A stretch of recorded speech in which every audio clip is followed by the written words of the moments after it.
أعوذ بالله من الشيطان الرجيم بسم الله الرحمن الرحيم Assalamu alaikum warahmatullahi wabarakatuh. I'm just gonna do something a little bit different today because I got a little bit lazy and only did like a few ayahs of Baqarah. So um, I actually ended up reviewing part of another surah. So when I was young, I did parts of Surah Mulk, and the reason why I kind of had this idea is because there is a common, maybe not common, but there is a Ramadan challenge where Surah Mulk is exactly 30 ayahs. And so if you do one ayah a day, you can do Surah Mulk in Ramadan. And so I did like the first 7 or 8 ayahs today, and just to catch up a little bit, because we're approaching like day 5 or 6 now, day 5 maybe.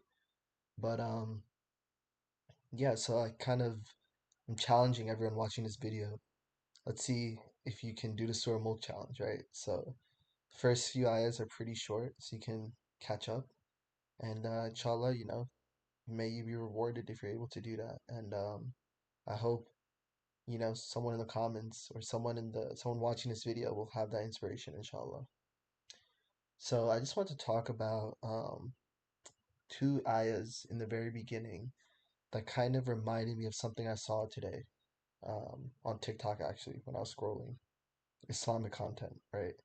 And basically it was about how the hellfire is not just like it's not just like a fire that you're thrown into. It has like its own like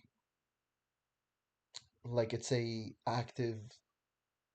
like an active thing. Like it will roar, it will spit fire, it will bellow, you know what I'm saying? So there is a I'm not sure if it's a hadith or a quote or something. Um but there was a sheikh that was basically talking about this, and he said that the hellfire will be held by 70,000 ropes. So on the day of judgment, it'll be held back by 70,000 ropes. And each of these ropes has 70,000 angels on each of those ropes. So you can imagine the strength and the power of angels, and they're like struggling to hold back this beast.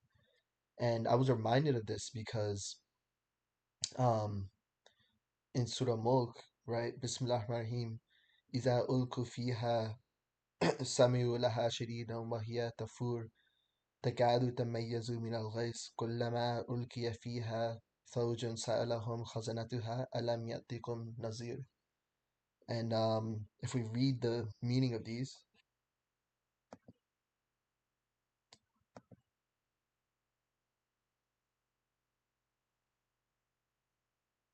where is it? إذا ألقوا فيها سمعوا لها شديدا وهي تفور. When they're tossed into it, they will hear its roaring as it boils over, almost bursting in fury. Every time a group is cast into it, keepers will ask them, "Did a warner not come to you?" But they will hear it roaring as it boils over. So the previous ayah was وَلِلَّذِينَ كَفَرُوا بِرَبِّهِمْ عَذَابُ جَهَنَّمَ وَبِئْسَ الْمَصِيرُ. Those who disbelieve in the Lord will suffer the punishment of hell. What an evil destination. When they're tossed into it, they will hear its roaring as it boils over, almost bursting into fury. So you can almost see the attributes of the hellfire, right? Bursting into fury, bursting in fury, roaring, boiling over, and it's a very scary like image, you know. Um, and so I think it's just a reminder, honestly. Sometimes these takeaways aren't all sunshines and rainbows, right? Sometimes it's supposed to be a little bit scary because I really, from these ayahs, took away that this is not a beast you want to play with. This is not a, this is not something you want to have to deal with.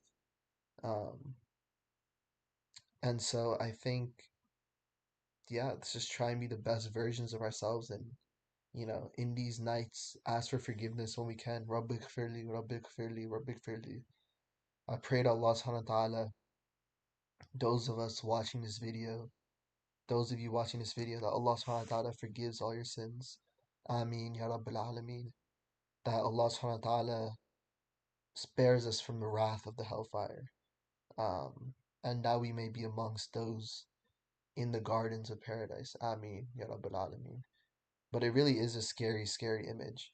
And that's just in the very beginnings of Surah Mulk, right? So, um, just like things to think about, inshallah.